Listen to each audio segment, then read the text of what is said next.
Hey guys, and welcome to another video. I hope you're all doing well. Today I'm looking at Lamentations, and it's the last chapter, chapter 5. And I'm just gonna read out a few select verses out of this chapter, and we'll see what we can learn from it. Remember, O Lord, what has befallen us. Look and see our disgrace. We have become orphans, fatherless. Weary, we are given no rest. Our skin is hot as an oven. Princes are hung up by their hands, no respect is shown to the elders. The joy of our hearts has ceased. Our dancing has been turned to mourning. The crown has fallen from our head. For this our heart has become sick. For these things our eyes have grown dim. But you, O Lord, reign forever. Why do you forget us forever? Why do you forsake us for so many days? Restore us to yourself, O Lord, that we may be restored. Renew our days of old, unless you have utterly rejected us, and you remain exceedingly angry with us. And this is how the book ends. So we're not gonna go into the background of this book. And I've only read a few selected verses that may help you to maybe identify with this book a bit more. For example, we have become orphans, fatherless, our mothers are like widows. You might feel very lonely, very abandoned, very rejected. We are weary, we are given no rest. You might be struggling on the brink of burnout, breakdown. You're just exhausted. Our skin is hot as an oven, burning with the heat of famine. So, you might not be happy with how you look like, or you might have a skin condition. The joy of our hearts has ceased.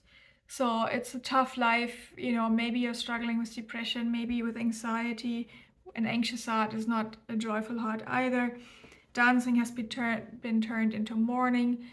Who knows, you might be grieving losses, you might be mourning losses. The crown has fallen from our head. You're not very confident anymore. You don't feel particularly good. My heart has become sick. Our eyes have grown dim. So you're heartbroken. You're really down. You're in the pit. Your eyes are tired. You're tired looking out for hope. It's really not a great situation.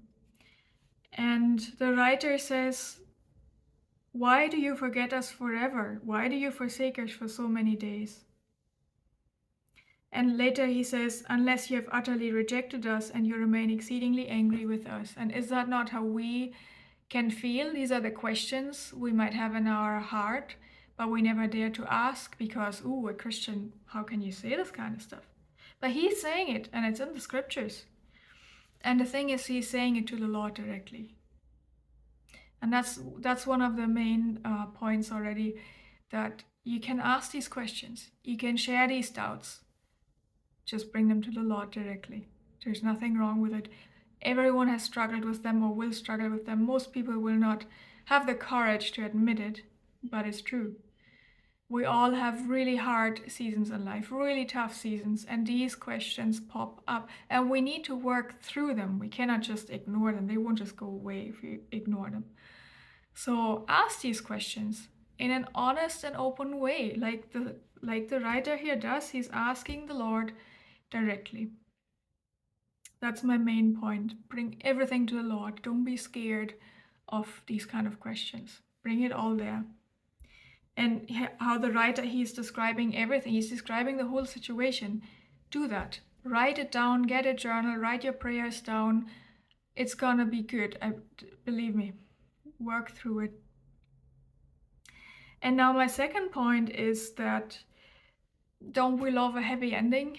But this is how this book ends. This book ends with verse 22 that says, unless you have utterly rejected us and you remain exceedingly angry with us. It's not a happy end. It's not a happy end. And this is sometimes how life can feel. A day doesn't always end on a positive. The author was still right in his suffering. He did not see a silver lining. He did not see the light at the end of the tunnel.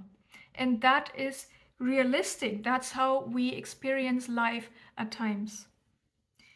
If you've ever been depressed or are depressed right now, you know what I'm talking about. We feel forgotten. We feel forsaken. We feel rejected. We feel unloved. And maybe we even feel punished. But, and that's the important part now, but Lamentations is not the whole Bible. And our suffering and our darkness that we are in right now is not our whole life either. We just can't see it at the time, but we can know that God never forsakes, never forgets, never rejects, never abandons, or never condemns those that are His. We may feel like that, but we can know that it's not like that. Feelings, are deceiving. Don't just believe everything you feel, right? The story is not over yet. The best is yet to come, for real, What you have to do now, of course, is you have to work through things. You have to lament and mourn and grieve your losses. But know that Lamentations is not the end. What happens after Lamentations? Lamentations is the Old Testament. But what came after was the gospel. Jesus came to redeem and restore.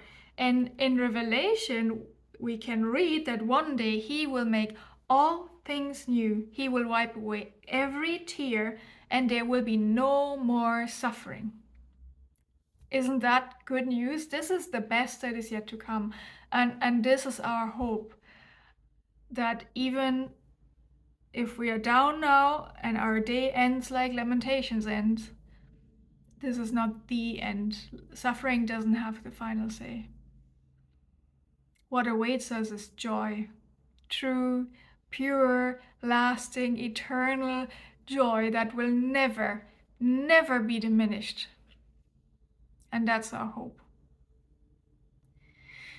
So I hope wherever you are right now, whatever you're going through, remember that Lamentations is not the end. And finally, there is a happy ending. There is a happy ending for all of us who follow Christ, for all of us who have been saved. Hold on to that. This is the hope we have. See you next time. Bye.